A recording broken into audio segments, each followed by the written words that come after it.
Good afternoon, everyone. My name is Nirupama, and I am the co-chair of the Graduate Student Council's Professional Development Team. And I would like to welcome everyone to today's event, Navigating Virtual Presentations. This event is a joint event between the Cancer Science Communication Initiative and the Graduate Student Council. So first of all, I want to thank the KSCI for collaborating with us on these events in the Science Communication Week. Also, this is our last PD event for this semester. So as a reminder for those who are graduating this semester, if you are eligible for a PD certificate, that is, if you have attended at least 5 events this semester, please email me and we will send out a virtual certificate to you. Those who are not graduating this semester, we will have a GSC Awards in the spring 2021, and we'll just give out certificates then. So without taking too much time, I would like to introduce today's speaker, Theresa Merrick. Theresa is an instructor at the Department of English and an assistant director of the K-State Writing Center. Excuse me, today Theresa will share tips on how to effectively present your research in a virtual format. So I'll go ahead and turn it over to Theresa. Awesome. Thank you for having me. It's great to be here, and this is one of my favorite topics to discuss. And things look a little bit different this year due to the things going on in the world, but I think there's some good continuity between what I usually talk about in terms of presentations in previous semesters and what we're going to talk about today. And I think that's a good thing. It's nice to have a little bit of continuity these days. So just to get started, I uploaded to the chat a PDF copy of the slides that I'm going to use for today. I'll upload it again at the end of the presentation in case there are people joining a little bit later. So feel free to have a glance through those, and we will get started. All right, so as I mentioned, we are going to focus more specifically on virtual presentations today. We're going to navigate sort of how to communicate your field with this, pretty standard format for the next little while at least. I know many of you are probably encountering some presentations coming up in the next few weeks, or as you're looking toward next semester. So this presentation is going to cover a few different things that will hopefully help you with these presentation moments. So the slides I'm showing you, they're always going to show up on the right or on the right of your screen. So if you have your Zoom grid, or if something's minimized, you can just push that to the side. The visuals I'm showing you are always going to be right here. But this is what we're going to discuss today. We're going to talk a little bit about how to analyze your audience and your environment as you prepare for a new presentation. We're going to talk about how to prepare your research for public viewing. For many of you, this upcoming presentation might be the first time that you are telling people what you've been working on for months and months or years and years. And so we're going to talk a little bit about how to do that. We will focus on how to utilize visuals as well as any technology tools to support your communication. And then if we have some time, I'll briefly go over some tips that will help you work on your own personal delivery of the material. Okay. So as I mentioned, this is a presentation I give pretty much every year because presentations are kind of one of the key moments in our academic work where we have to tell people what's going on, and we have to utilize presentations to move projects forward, to graduate, to get jobs. And so they're really key. Now, as I was thinking a little bit about today and today's context of virtual presentations, I figured that the best way to approach this would be to think about how virtual environments are impacting the various aspects of presentation planning that we are utilizing. But in a nutshell, presentations in a virtual environment are very similar to in-person presentations, in that the fundamentals are going to stay the same, which I think is a good thing. If you've been doing in-person presentations in the past and you want to be able to cross over and bridge those skills to this environment, the good news is you can. It's very possible to successfully deliver a virtual presentation with those same principles in mind. Our main goal, no matter what environment we're in, is to craft a message that fits with the audience that we're presenting to in that particular presentation moment. Now, the challenges that I'm sure everybody has been experiencing these past few months is that sometimes content, depending on your discipline or your field, is really hard to present online in a virtual format. And technology can also add a kind of heightened sense of kind of fear. You know, we're a little bit shy in front of a camera, or we're a little bit nervous about our technology, all these different things, which is very, very natural. And those things certainly can build the stress that comes along with planning your presentation. And so we have a heightened level of anxiety as presenters, sometimes even as audience members. And so we need ways to overcome that. So that's a lot of what I'm going to try and address today. Okay. So the key message, as I've kind of been saying so far, and that I want you to remember today, is that a virtual presentation can be just as successful as an in-person presentation. And we're going to look at ways to do that. The first thing that you want to be examining and planning for as you start a new presentation is analyzing your audience, that this is what you're going to be doing no matter what. So whenever you get started on your planning, these are the questions that you can start asking as you build your presentation topic, discussion, slides, etc. So it's really important to think about who's on the other side, because presentations are a moment where we are encountering our audience in real time, which is different than a document. You know, a document is also crafted for a particular reader, a particular audience, but we're not usually taking part in the experience of their intake of that information. And so it's really important to be aware of how your audience is going to respond to the material you present, because you're going to be right there with them as they respond. So ask yourself how much that audience already knows about your particular field or discipline. And then even further, you want to think about how much they already know about your topic. And there can be quite a difference, that even if you are speaking to experts in your field, you might be also speaking to people who are unfamiliar with your particular branch of research or the particular topic you're investigating. So we need to think about what they're bringing in terms of knowledge as they walk into the room or as they log on to Zoom to listen to your presentation. The other things you want to start thinking about is, what ultimately does your audience need to learn? And from that, what information is going to be new? So we want to think about the key takeaways here. What more than anything else do you want your audience to know about your research, about your ideas by the time they leave the room or by the time they log off? And connected to that, you're also thinking about what action you might be encouraging on the part of your audience. These answers are going to vary depending on, the moment, depending on the type of presentation, but you're usually encouraging some type of action. So if this is a proposal for your research, you want people to approve it. You want your committee to give you the go-ahead. If you are doing your dissertation defense, obviously you want to pass.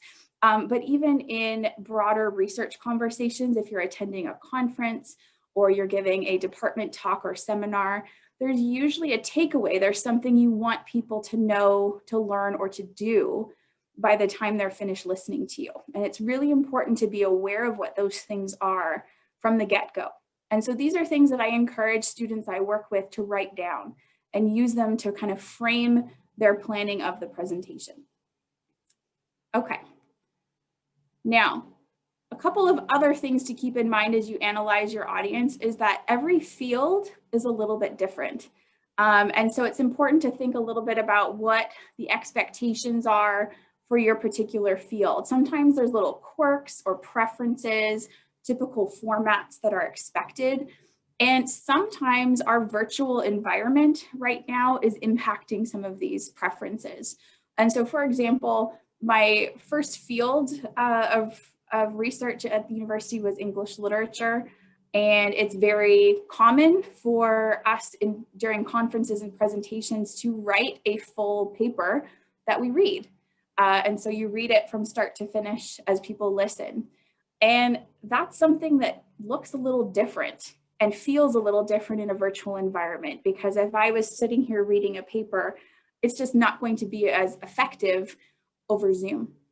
And so presentations have had to adapt. We utilize more visual aids and slides or more interactive moments rather than reading a paper start to finish. And there might be ways in your own field that you are experiencing a change, but it's important to be aware of what the preferences are in your field. And the best way to figure that out is to start asking your professors, your committee, your colleagues, what does a presentation in X field look like?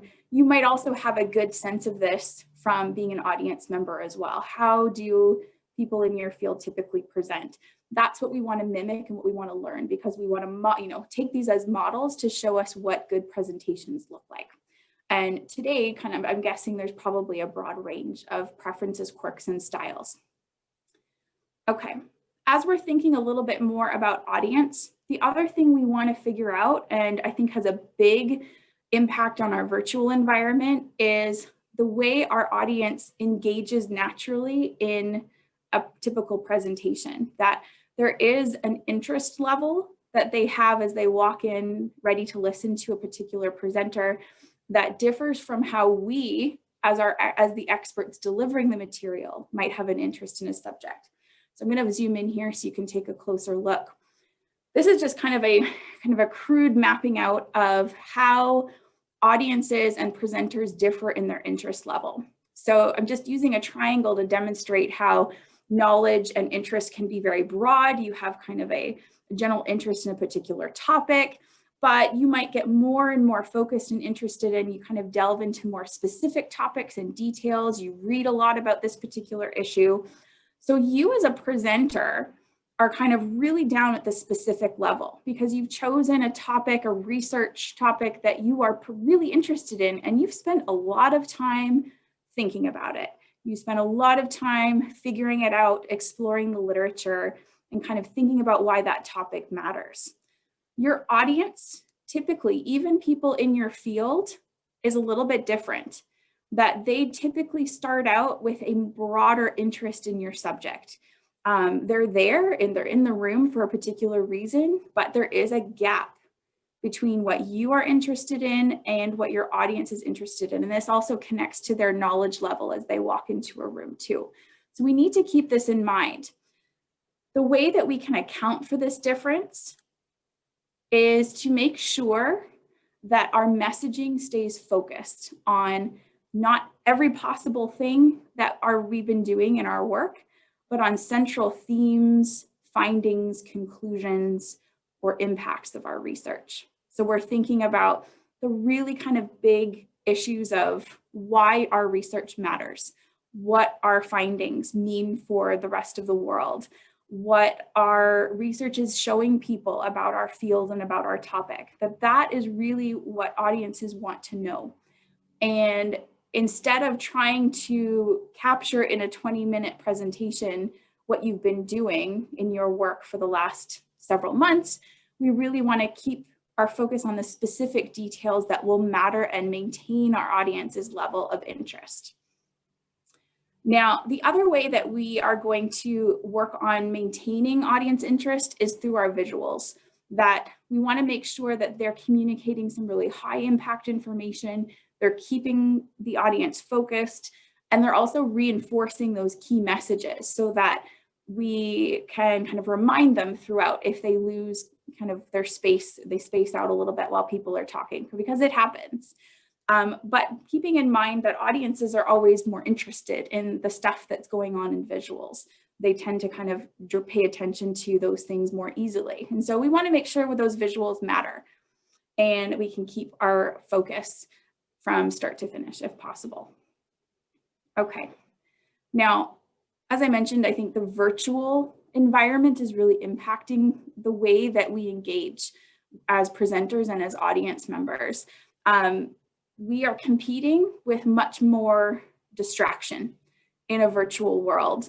It's just happening. And I'm sure all of you have experienced this over the past several months, that if people are logging in from home, they have children that are often in the background, or roommates that walk in to make a coffee. They have internet connectivity issues or audio issues. There's just always something going on. And this is going to happen, even in the most formal of presentations. And so it's just something to keep in mind, that I think ultimately good virtual presenters are able to strike a good balance, that they understand that there should be ways that as presenters they can account for these issues. So making certain aspects of the material a little bit easier to access, or giving people extra time if they have to kind of stop for a second and tend to a child who's run into the room. There are ways that as presenters we can kind of work with where the audience is. It's also important to extend you and your audience some grace, that this is just going to happen. I've got a little photo of my absolute favorite moment of virtual presentations of all time. If you recall, the photo here at the bottom is just a capture of the North Korean research expert whose children, just barged into a news a conference with he and I think it was the BBC News, and it was amazing. And so I think even these distractions can bring some lightheartedness to presentations that we don't get in in-person moments. If somebody barged into a conference room and started talking, or if a child walked in, we would be shocked. But I think now that we're months into this pandemic, most people are used to these little distractions and they're kind of working with them, which I think is great. But it is important to remember that no matter what, your audience members are probably more distracted, even if they are just kind of surfing the internet while they listen to you, or checking their social media accounts. So we have to kind of make sure that we're aware of this throughout. Okay. So how do we kind of get started and kind of work with our audience? Most of you are going to utilize probably, fairly standard organizational patterns to walk people through your research. So right here, you just have a typical research discussion structure. You are going to utilize this because it makes the most sense when it comes to presenting your academic work, but also because audiences know and are familiar with this pattern, so they can orient to it pretty quickly. It makes sense that you're going to kind of introduce your topic and talk about your methods first before you move into any results of your research, any conclusions, any major findings. And so following this pattern, even though it is standard, is a good approach. It allows you to kind of use a pattern that everybody is already fairly familiar with. But even then, even with a familiar structure, we find in my communication type research that there still is going to be a variation of audience interest. And we want to figure out when are those moments where I can capitalize on my audience's attention and give them the information that matters. So again, I'm going to map out a little bit here what typically happens in a standard research presentation. What you have is a kind of capture of how audiences are interested, how they're listening, how much they're paying attention to what you're saying. You'll notice in this graph here that audiences are most interested in the first few minutes of a presentation, and then their attention span really plummets and kind of is consistently a lot lower in the middle stages. It does kind of go up near the end, which is a good thing. But at the same time, I think that's a bit of a noisy signal, because I think people also start to recognize when a presentation's almost done. So they get excited and they think, oh, okay, I can get up and I can get a coffee and this is great. I'm almost done. I can leave. And so we're not quite sure whether that peak in interest is due to their interest in the material or just to the fact that they know you're almost done. So what does this mean for your research presentations? What it means is that you have the first kind of 5 minutes, let's say, to really drive home your main message. We don't want key messages, findings, conclusions, results, impacts of your research to be presented in the middle when people are not necessarily paying attention. We want the most important stuff to go right up front. So what that means is you might be delivering your key findings right at the beginning. You're not saving them as a surprise for the end. You are not kind of leading and walking us towards those results. You're going to tell us those things right away. And so inside that introduction, when you start introducing your topic, it's important to identify the key messages for your audience right away. You will be able to go into more depth as the presentation goes on. You'll be able to support those findings with your data, with your methodology, but you want to deliver those key points right away. And this seems like a fairly logical thing to do if I'm just talking about it this way, but I think as presenters, we can forget that. We're used to a more narrative style of storytelling that tells us that it's bad to give away things right at the beginning, that we want to kind of have some element of surprise that leads us towards something cool at the end. Research presentations, virtual and in person, don't tend to work as effectively that way. And it's because of this attention span that you're working with. We want everybody to know why they're listening, why your topic matters as soon as possible. So that's something that's really key to figure out as you get started in your presentation planning. So how do we actually do that?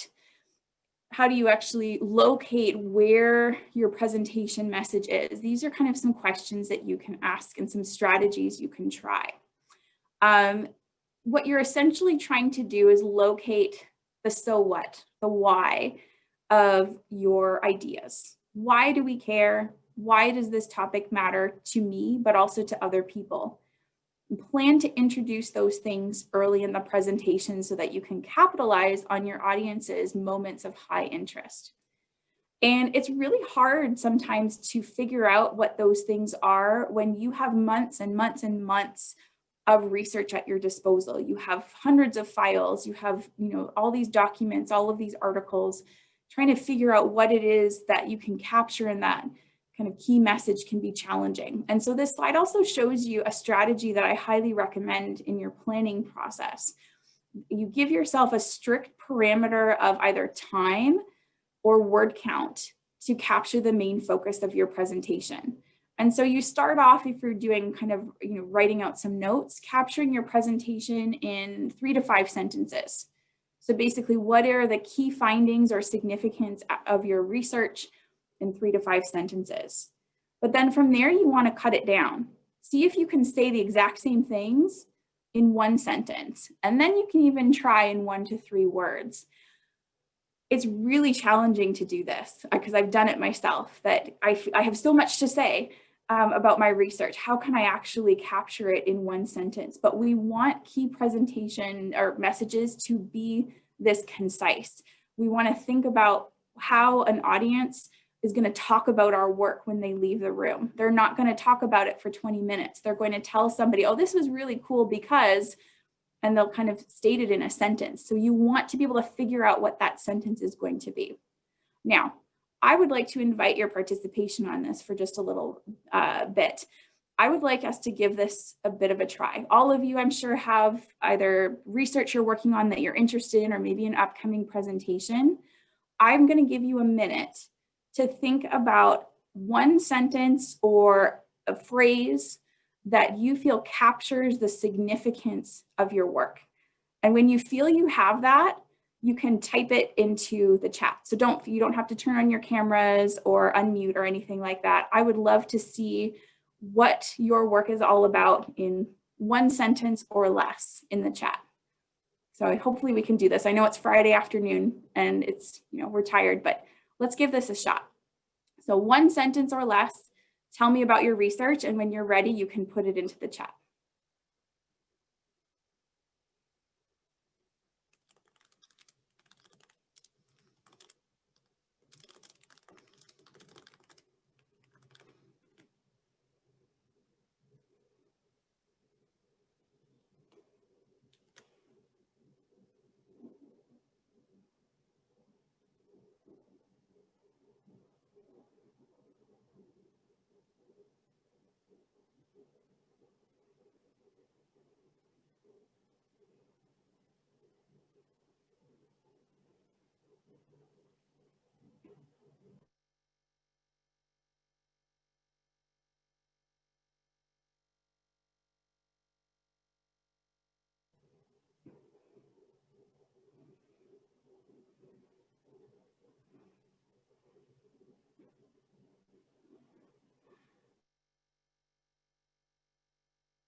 Oh, I'm starting to see some good ones.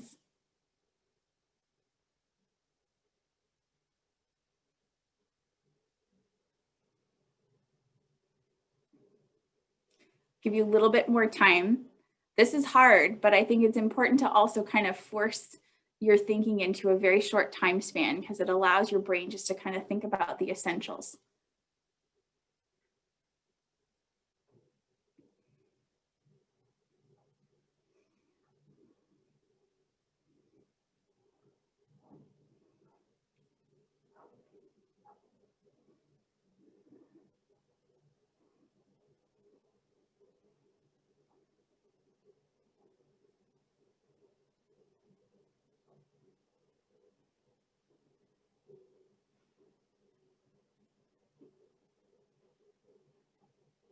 Oh, these are really cool.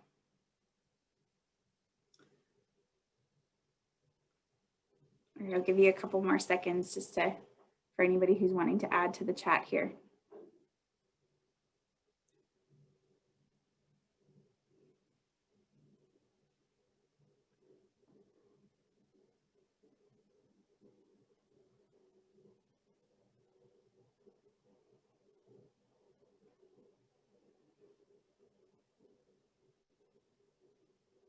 All right, these are really cool. Thank you for participating. Feel free to keep adding as you kind of think of something.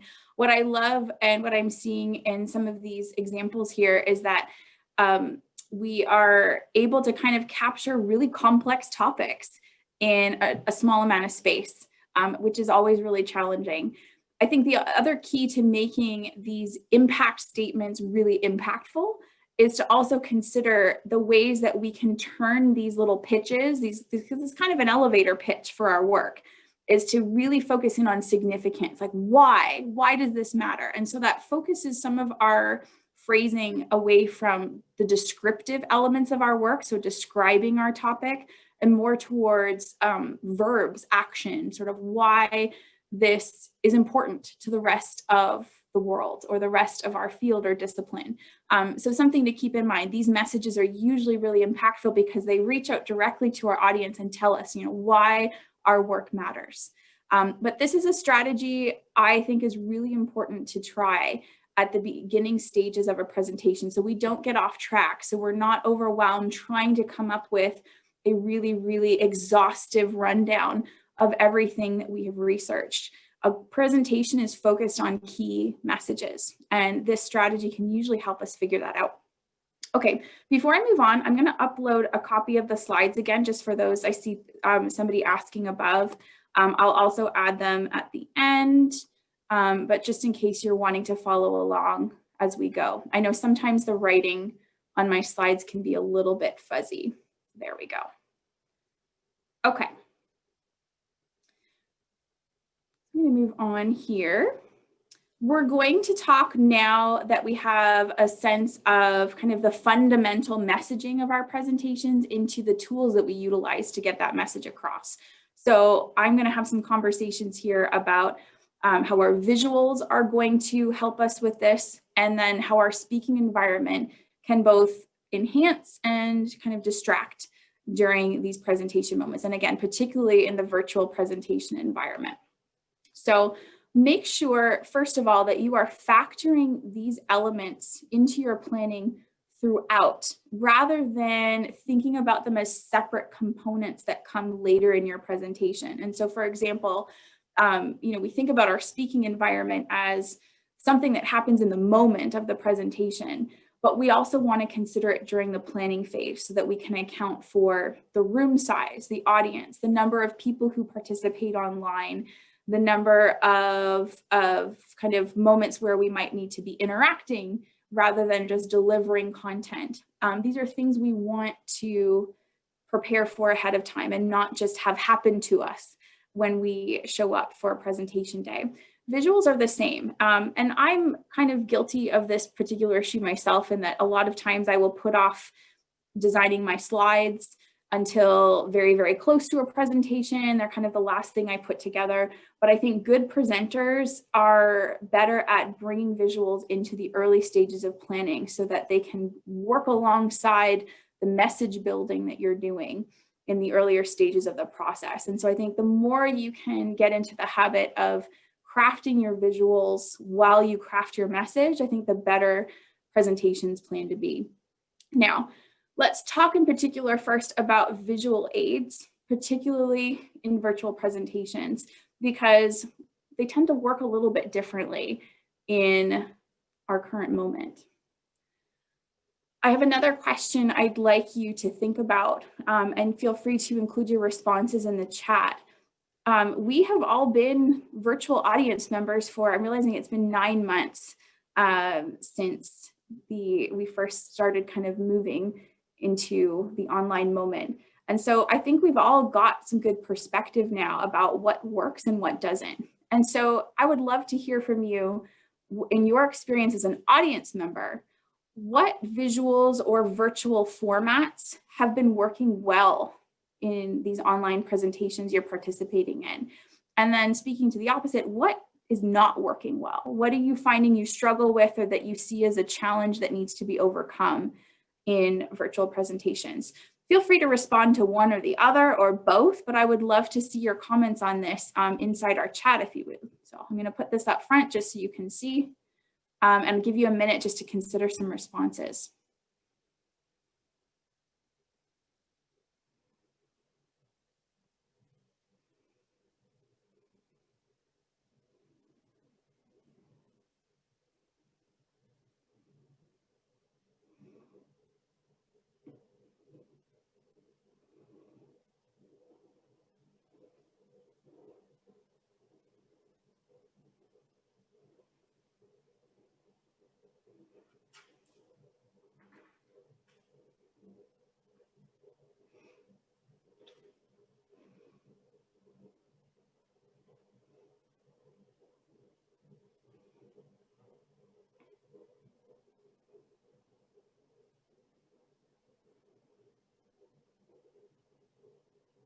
There's some good things so far. Yeah, audio always, can be a problem.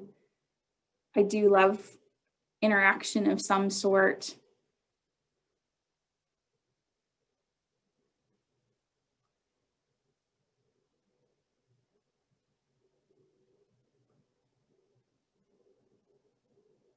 Yeah, and yeah, some comments about how even just getting interaction can vary by the way you ask for it. So chat versus asking people to unmute and respond on video. Yeah, definitely.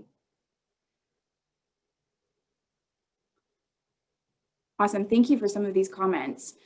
I agree with all of them. I think there's a lot of ways that we are really observing what's working and what's not. And I know for me as a presenter, it's really hard to build engagement and interaction because, in some ways you want to invite people in, you want to kind of encourage the participation that we're used to inside a classroom or a presentation room. But at the same time, there are challenges associated with that I don't like asking my students, for example, to, show their faces if they don't feel comfortable. Sometimes they're not in environments where they can do that. Or their audio isn't great, their internet isn't well connected. And so there's a lot of things you have to think about, but it's something I miss too, because you don't get that real-time feedback in ways that you're used to. And I find on the opposite side, as audience members, it's hard when we don't feel as connected to the person that's in the room presenting. So these are things that I think matter and that we want to account for and think about as we move into our own presentation planning. So some things to think about. When it comes to putting together the visuals of a presentation, I feel like there's a big pull for us to want to be flashy, want to be, really over the top and professional looking, that I think it's easier for us to feel pulled in that direction than we do in in-person presentations. And you might be feeling that pressure as well. But what I want to encourage you, especially with academic presentations, is that many of our traditional strategies and formats still apply. They still work. And we don't have to be professional video editors in order to accomplish a successful virtual presentation. And so if you're looking for software, if you're looking for resources online, you will be inundated with really flashy stuff. But I want to encourage you to kind of resist that pull to a certain extent.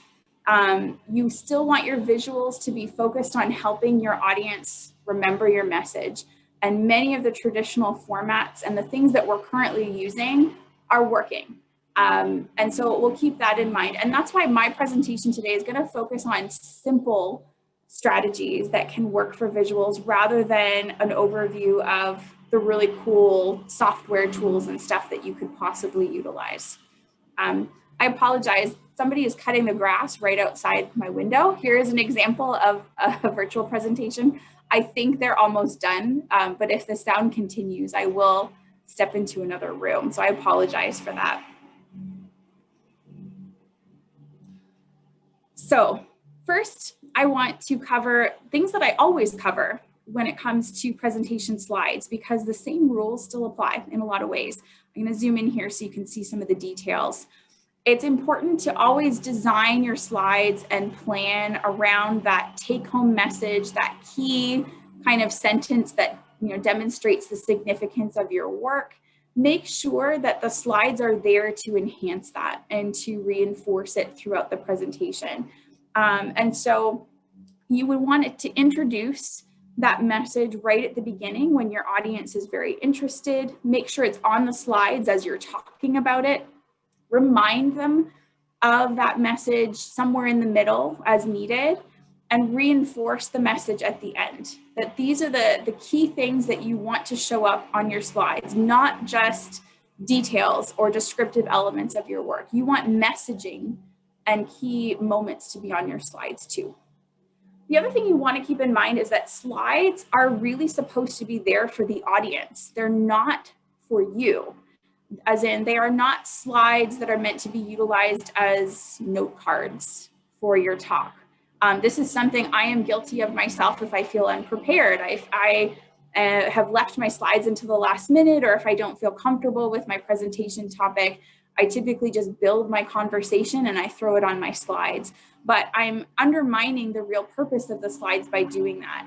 We want to make sure that the slides have always been crafted to help the audience understand and utilize the content, and not just, be for me. And so some of the ways you can do that is to think about what types of things you put on your headings and in the titles of your slides. We often utilize these parts of our slides as descriptive details, or even just general heading structures like introduction, methods, results. But I really think they're more effective if we make them specific to our topic, or even if we build in our claim, our argument, our key message into the tops of the slides. And I'm going to show you some examples of that in a minute. It's important to keep in mind that audiences are most easily persuaded by the information that's at the top. It's our prime piece of real estate. So we want to make sure that the content that goes there really matters and is not just broad, very generalized kind of descriptive details that aren't as effective. Okay. A few little things you can think about. Want to think really carefully about how much text a slide contains. Text-heavy slides should generally be the exception. And I'm showing you some examples of text-heavy slides in this presentation as well, just so you can see and experience a bit of the impact. These are harder slides to take in, particularly in a virtual environment, because you're just really limited to the size of the screen and you can't always see everything in a lot of detail. So it's important to use text-heavy slides really only when you need to, and instead kind of think about ways to simplify content so that people can pay closer attention to you. If you do provide slides with a lot of text, make sure you're giving people time to look at them, take them in, to understand what's going on there. They will need time to process and to figure out what's happening. And sort of speaking to the opposite effect, slides should be there for a reason. They should have a reason for existing. They should add some visual interest. We tend to think of slides as kind of a standard component of presentations now. but we want to make sure they count, that they can, you know, really enhance a presentation and not just be there because we think they should be. All right.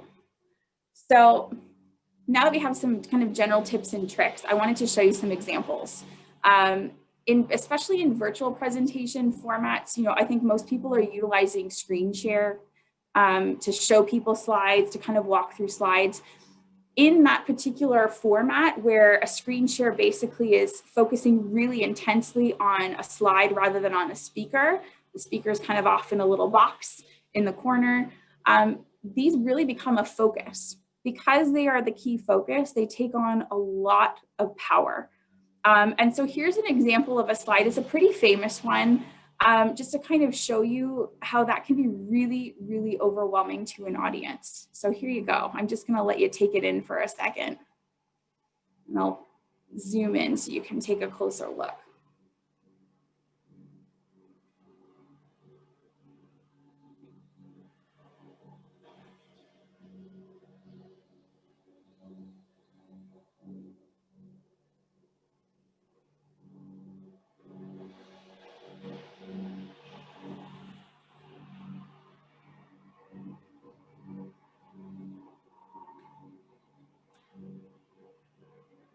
I'm guessing if you were like me when I first saw this slide, you're already kind of overwhelmed. Perhaps you've seen this one before. This comes up in a lot of case studies and conversations about presentations. This is a slide that came from a presentation that it was delivered by Boeing engineers to NASA during the Columbia shuttle disaster time period. So this is way back in the early 2000s. But this is a presentation that was pretty publicly discussed after the disaster because people were reviewing kind of all the key decisions that NASA was making that led to the accident, trying to figure out what went wrong. And in the midst of all of these conversations that were happening, Boeing was one of the contracted engineering groups that were asked to provide some recommendations and run some tests. And this is a slide from their presentation. This is way back when PowerPoint was just kind of coming into the forefront of presentations, when people were starting to utilize it a little bit more. And it's an example, as a lot of researchers have discussed, of all the ways that PowerPoint can really fail you if you adhere to some of its standard structures. So generally speaking, this slide was trying to communicate the results of some key areas of testing and to indicate that NASA really needed to do more physical testing, as in they needed to have the astronauts do a spacewalk to assess what damage had been done to the shuttle before it attempted re-entry. But what a lot of researchers pointed out with this slide is that you really don't see that message coming through very strongly. And so there's a lot of kind of errors that are precipitated by PowerPoint and its structure that are preventing a message from coming through clearly. And so this is kind of a capture of what a lot of researchers had to say. What you're seeing at the top of this slide here is what PowerPoint looked like when you opened it up in 2003. It would ask you to kind of edit this master style, and it defaulted to point form with lots of little indents and levels. We don't have this exact structure anymore because we've realized how ineffective it can be, but we have something sort of similar when we open up PowerPoint and start creating a new slide. We are given a really big title at the top and a big text box that usually defaults to a point form structure. But what happens typically is that this really large heading has a huge amount of power, and in this case, some disproportionate power. It defaults us into levels, which is not usually a good way to break down data and discussions and results. A lot of the scientific info that we talk about, we don't have a lot of space to present detail to the level that these engineers did, just going back here. And so we've really kind of hidden the message. Now, at the time, some of the top researchers in visual communication pointed out that PowerPoint was to blame when it came to the Columbia shuttle disaster. So like a really big PR disaster for Microsoft. They had to figure out what to do with information like that. But I think the good news is that Microsoft has changed the way PowerPoint works for us now, and gives us a little bit more freedom to create slides that are more meaningful and that we can have a little bit more control over in terms of content. So this is kind of an example of what not to do when it comes to presenting a lot of data, a lot of research. Now, what can you do instead? What I'm showing you here is one of my favorite resources for slide design. Michael Alley is a mechanical engineer turned communication researcher.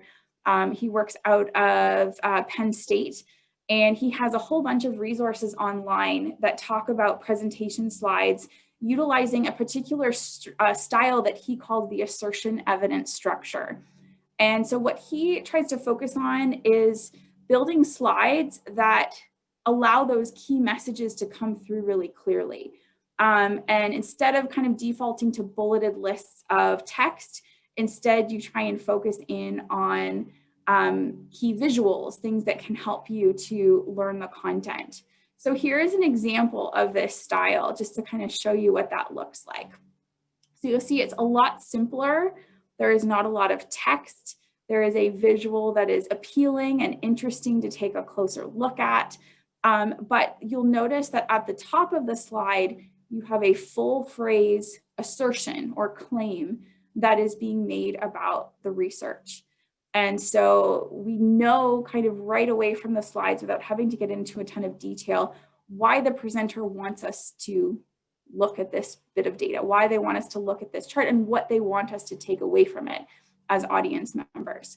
This is a really interesting way to approach slides that I think a lot of has expanded a lot in the sciences and in engineering, but you may not have seen depending on your discipline. Here's another example of it. Again, kind of working with data. You know, we often have a lot of graphs and charts and data to show people in our work and our presentations. And sometimes audiences have a hard time interpreting that information. And so you can utilize what happens at the top in the title of the slide to tell people what the key finding is. And Ali has tested his slide design structure and has found that there's a huge statistical difference between audiences who listen to presentations with this format and audiences who listen to presentations with standard PowerPoint format. People tend to remember the content for longer, and they remember it better and more thoroughly. And so this is a style of slide that you might want to try in your own work. It's not necessarily a style or a format that you have to utilize for every single slide, but I think the key takeaway is that if you can utilize the heading at the top, if you can utilize the title to convey messages rather than descriptive elements of your content, you will find your audience is really going to pay attention, and they will tend to remember those messages a little bit more clearly. So the link to Michael Alley's work is in the slides, so you can access that PDF and the link to his website if you're interested. This is one of my favorite kind of resources. So you can check out some of the stuff that he has online as you think about building your own slide content. Here very quickly is that same bad slide that I showed you from Boeing remodeled to kind of show you how you can still utilize a really text-heavy slide and have it be a bit more effective. I won't go into too much detail on this because I'm conscious of our time, but you'll notice some key changes is that the title is conveying a message. You know, our data is inconclusive. We need to do something. We need to kind of take on this action. And then the information that was presented in the details of the slide is now organized for a little bit easier reading.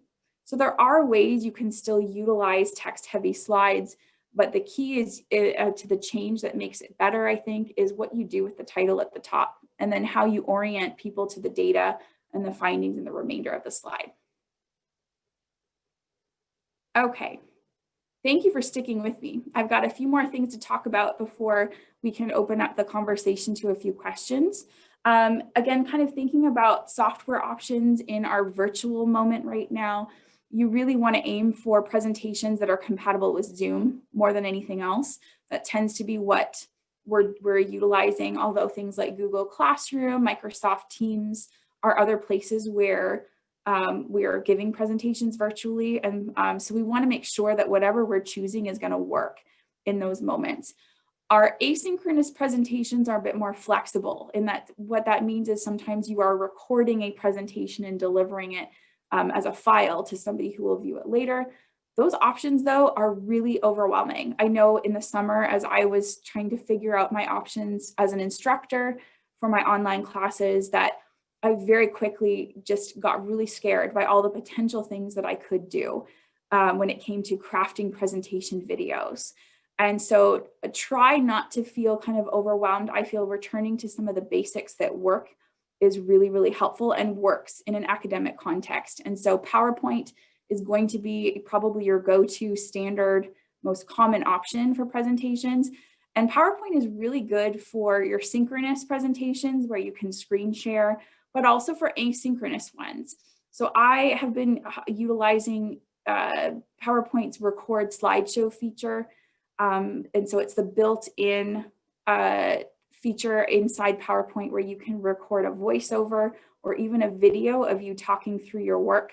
I like it because it's easy to edit. You can cut out portions inside each slide rather than have to re-record a whole presentation over again. You're able to kind of stop and start and pause, change, kind of do things with your talking points with too much difficulty, without having to do extensive video editing. And so that's one of my favorite options for recording a presentation when you're utilizing slides like PowerPoint. I did see a comment sort of talking a little bit about Zoom and the ways that some features of Zoom are working better than others in terms of interaction. So ways that you can kind of keep people focused and kind of keep people engaged in the conversation is utilizing features like breakout rooms for smaller discussions. I love those in my classrooms, but also in larger presentations where I want feedback about something, giving people an opportunity to talk with a smaller group of people rather than forcing them to unmute and talk in front of a whole audience is a really great way to kind of navigate that moment. Ask for real-time feedback when you're presenting. Ask for comments in the chat. You can ask for a thumbs up or a reaction so that you know people are listening. Don't be afraid to reach out to the audience in a virtual format so that you know that they're still there, because that can also give you the boost that you need. At the same time, you need to be prepared for less audience engagement overall. You're not going to get that feedback, that eye contact, that reaction from audiences that usually gives you energy in a real in-person presentation. I miss it so much because that's really where I feel my most confident, when I see people in the room who are smiling or who are listening and engaged and nodding. That stuff just isn't going to happen as much. And so just being prepared for that mentally, I think helps you to get over a fear that you're not doing well, that people are still listening, they're participating, it's just looking a little bit different. And going along with that, being a little bit more comfortable with silence, I find is really helpful in Zoom, knowing that there's going to be transitions as one speaker moves to another speaker, as we transition to a screen share option, as people fix their technology. It's going to happen. So be okay with that a little bit of silence, a little bit of adjustment is okay. And people are pretty used to that now, I think, which is nice. Okay. Another software option I wanted to show you, or I wanted to mention, Prezi is one of the other more common software options for slides. It's typically utilized more in business settings or in industry because it's a little bit flashier. It's a little bit more focused on the visual design more than the content, which is why we don't see it as much in academic contexts. But it's still good for synchronous and asynchronous presentations. What you are seeing me use today is actually from Prezi. This is Prezi Video, which is a newer kind of option inside the Prezi universe. But it allows you to build in a presentation inside Zoom, Microsoft Teams, Google Classroom, kind of all the standard features that allows you to put your slides up right next to you. And so this is what you're seeing me use today. I really like it because it's helping to kind of fix what Zoom screen share is not particularly good at, which is, the only real option you have is to just showcase your whole screen. You as the speaker get kind of pushed to the side. And even though the audience can make your window bigger, can see you if they want to, it kind of changes the way you interact with your content. And so I really like the way I can have my slides, I can zoom in, people can take a closer look, and you can still see me as a presenter. So I know a couple of people mentioned that in the comments in the chat that it was something they liked. So that's good to hear because I've only done it with this feature a few times. The other thing I wanted to point out about Prezi Video, if you're looking it up, is that you don't have to create a set of Prezi slides to go alongside your presentation. You can do what I've done today, which is to import a PowerPoint presentation and just have that up on the side. So there are way more creative things you can do with it than what I'm doing today, but I wanted to highlight it as a really interesting kind of newer option. If you want to get a little bit more flashy, if you want to get more creative, I think it's got a much lower learning curve. It doesn't require you to be super skilled in editing. It allows you just to kind of put your content right up on the screen and be able to talk through it. So the link will be there in the PDF for you to take a closer look at.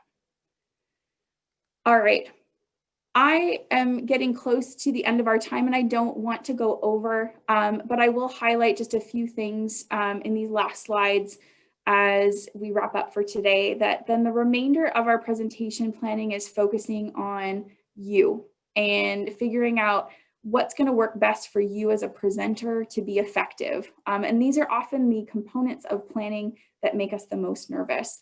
So there are a few tips here just to kind of make sure you're working through this effectively in your planning. It's just really fundamentally important to practice. Practice, with yourself, practice in front of people, especially those bigger presentation moments. You really want to make sure that you are comfortable and that you know your stuff. And that's really the way that it gets better. Give yourself transitions, give yourself blank slides, give yourself moments built into the presentation where you're going to need a pause or a break, or a little bit of time for the audience to focus on you. Other ways to make sure that you come across effectively is to practice speaking and hearing yourself. Generally speaking, we speed up when we're nervous. So you want to focus on consciously slowing down, speaking a little bit more loudly than you're used to. You should probably sound kind of weird to yourself when you are presenting, but it usually works out well for the audience. They can hear you clearly and effectively. The other kind of thing to think about is that every presenter is a bit different. You are a unique presenter with your own set of skills, but you need to know what matters and what you will need to practice, function, and present well. Know the rules for your presentation setting and what you're allowed to bring in. And so some people need speaking notes. Some people like just little index cards with reminders. Some presenters are best when they write out a full script. So give yourself some time to reflect on what makes you a good presenter, and make sure that you give yourself those resources. Know what kind of presenter you are, somebody who needs to have every word planned out, or somebody who needs just the basic structure so that they have the freedom and the creativity to kind of navigate in the moment.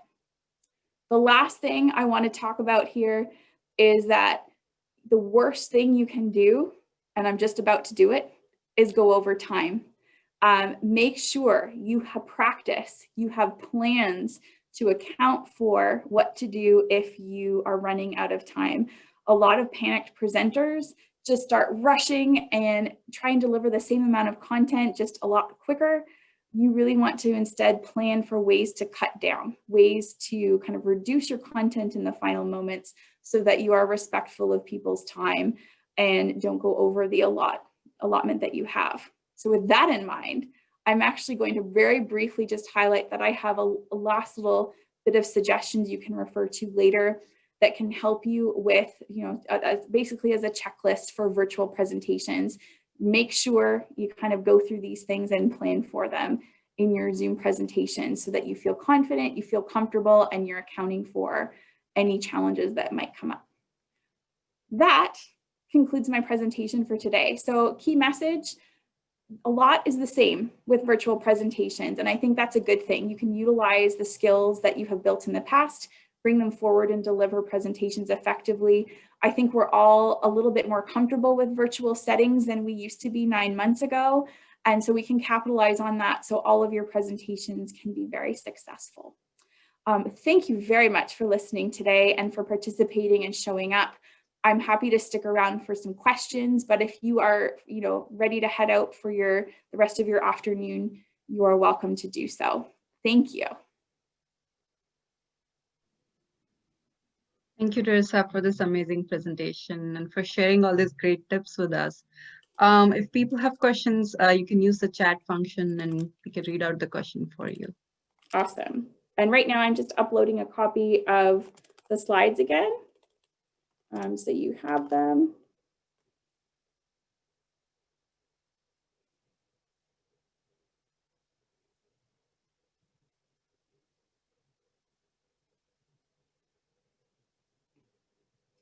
I'm so glad this was helpful.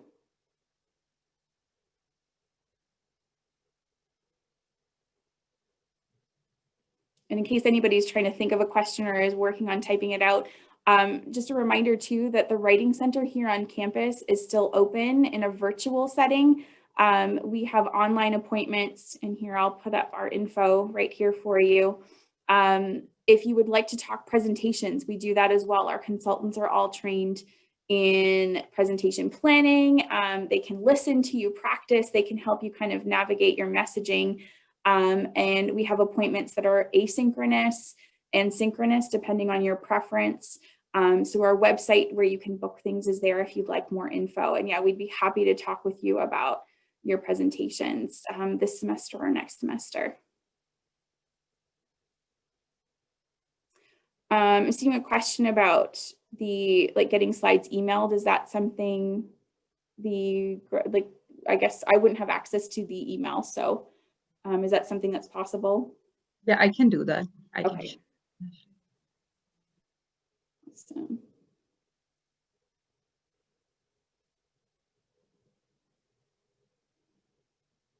Any other questions?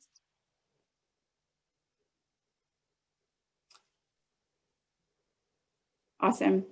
Well, I'll stick around in case people are still are interested in chatting, but thank you again. I really appreciate people's attention and you listening today. I hope it was helpful. My contact information is online if you would like to follow up and ask any more questions. I think we have one question in the chat. Panopto, I've only heard of it. I have not actually tried it or tested it myself.